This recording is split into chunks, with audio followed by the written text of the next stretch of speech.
Arnold, bakit naman hindi mo pinapanindigan itong anak mo? Yun nga po ma'am yung problema eh. Yung panganganak niya kasi po ma'am, malayo po dun sa date po. January, ano ka ba ng anak, Myla? 15 po. Arnold, ikaw, kailan kayo huling nagkasama? Noong February 15 at 15 po ma'am. Kailan ang last na pagsisiping ninyo, Arnold? Noong April 27 po to March 4 po. April 27 to May 4, kamo. Opo. Pasok pa rin. Arnold, kung sakasakali na ikaw talaga ang lalabas na ama ng anak nito, tatanggapin mo naman at Opo, tatanggapin ko naman po ma'am. magpapa-DNA test pa rin tayo. So, isa-schedule natin ang DNA test para maliwanag at lahat.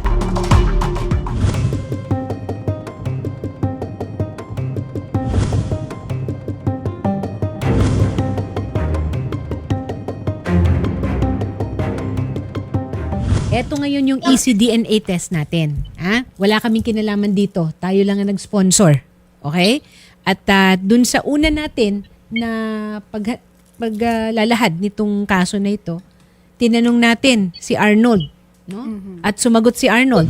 Nagduda ka ba, Arnold, na may ibang lalaki? Si Myla?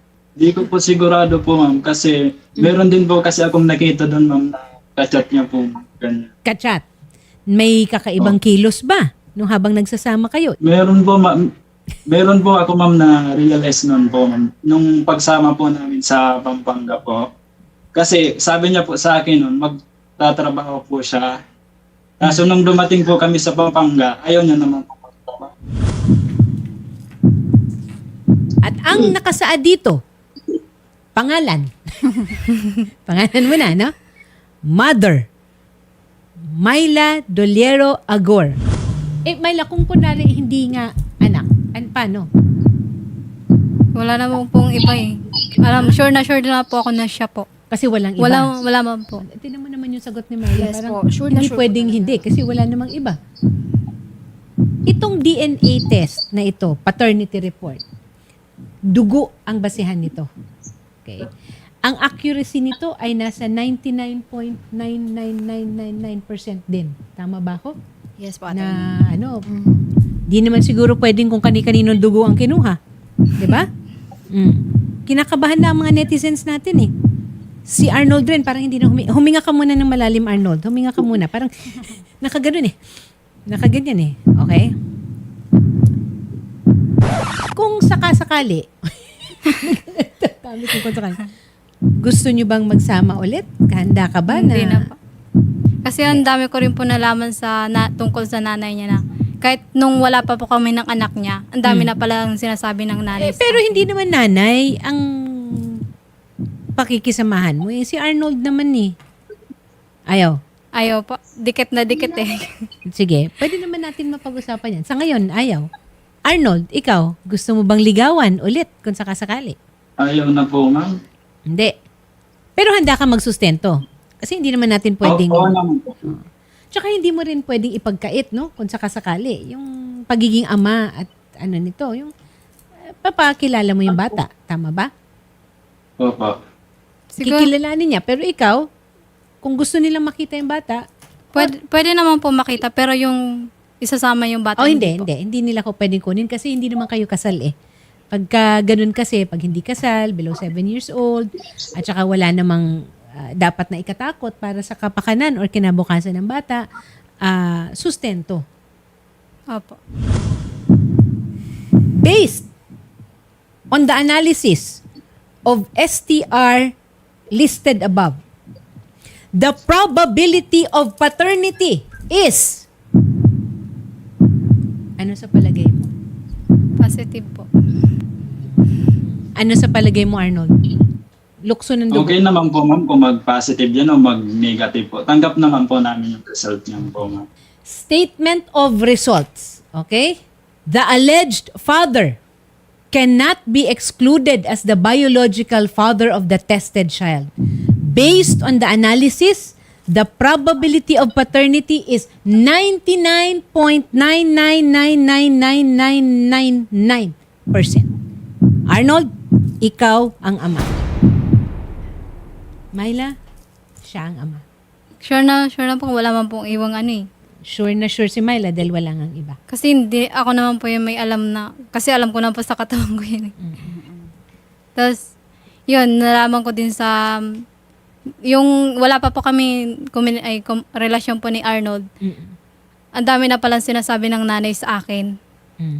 Tapos, yun, sabi daw, marami na daw akong ibang lalaki. Okay. Tapos, kung sino-sino na daw po yung, ano po, ilasipin ko daw. Tapos, wala na daw po akong pinipili.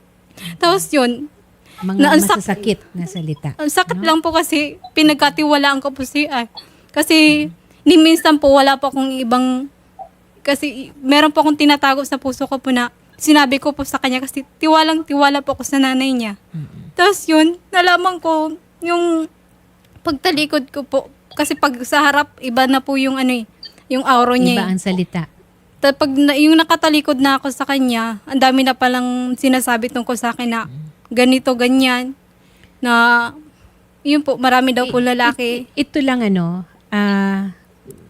ang Pilipino kasi napaka-extended family natin. May mga pagkakataon na maganda ito, okay?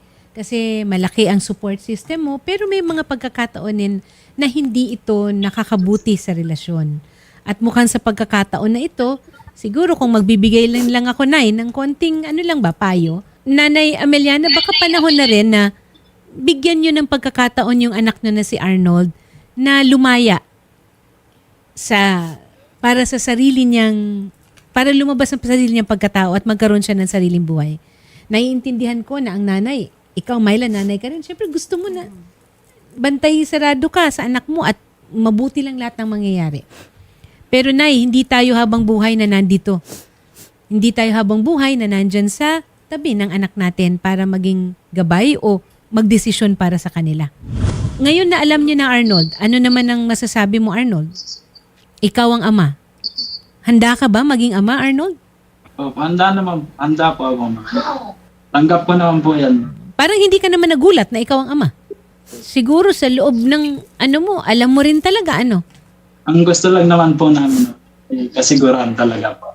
Okay. Hindi ka pala sigurado sa akin, bakit mo pa ako pinatulan? May Maganda. pagdududa ka na pala nung una, bakit mo tinuloy pa? Kasi gusto mo naman, ikaw naman yung nauna eh. Wow!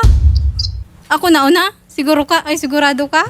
Oo, sabi mo sa akin nun, ayaw mo pa naman magkaanak ngayon kasi magtutulong pa tayo sa family natin. Yung nahirapan na ako magbuntis, ma'am. Sinabi na Arnold kasi, di ba, yung pagbubuntis ko kasi, medyo masilang po, ma'am. Dinudugo na po ako nun. Tapos, nagsabi ako sa kanya na, Magpa-ospital. na magpa-check up. Sabi niya, kasi nangyayari na po sa bata po nung nasa loob po ng tiyan ko, na, yun, magpa-check up daw ako kasi wala pa naman, dugo pa naman yung baby po. Tapos yun, sinabi ko sa kanya na wala pang Buhay na yan, ha? heartbeat po yung Tapos yung bata, sabi na ni Arnold, kasi nahirapan, tinago ko lang yung sarili ko po. Tapos sabi niya, ipalaglag ko daw. Diyos ko, Hindi kasalanan naman po sa ako Diyos. nagsabing ipalaglag po, ma'am eh. Ito, may ebidensya po ako, ma'am. Kasalanan sa Nabanggit ko Diyos. lang po ma'am. Kaso hindi ko po sinabing ipalaglag niya po. Oh. Ano palang ibig mong sabihin, Arnold? Kasi kasalanan daw po yun sa Diyos, yung ginawa namin dalawa po. Hindi kasalanan sa Diyos ang magmahalan, ha? Sabi niya po, kasi may nangyayari na po sa baby. Sabi ko, kasi nagtanong pa ako sa kanya kung anong gagawin sa bata. Sabi niya, magpa-check up daw ako. Ulit daw kasi galing pa lang po ako nun sa sa Sa doktor. center po, sa doktor. Tapos magpa-check up daw ulit ako. Tapos pag wala pa daw heartbeat si baby, saka na daw itutuloy. Pag meron na daw, itutuloy na. Parang nagdadalawang isip, ipalaglag o hindi po. Hindi niya sinabi ipalakasin yung loob, kundi dinaw po ako eh. Okay. Tapos yun, nalaman ko din sa nanay niya na ang dami-dami ko na daw lalaki, wala na daw po akong Mga masasakit pinipili. na salita.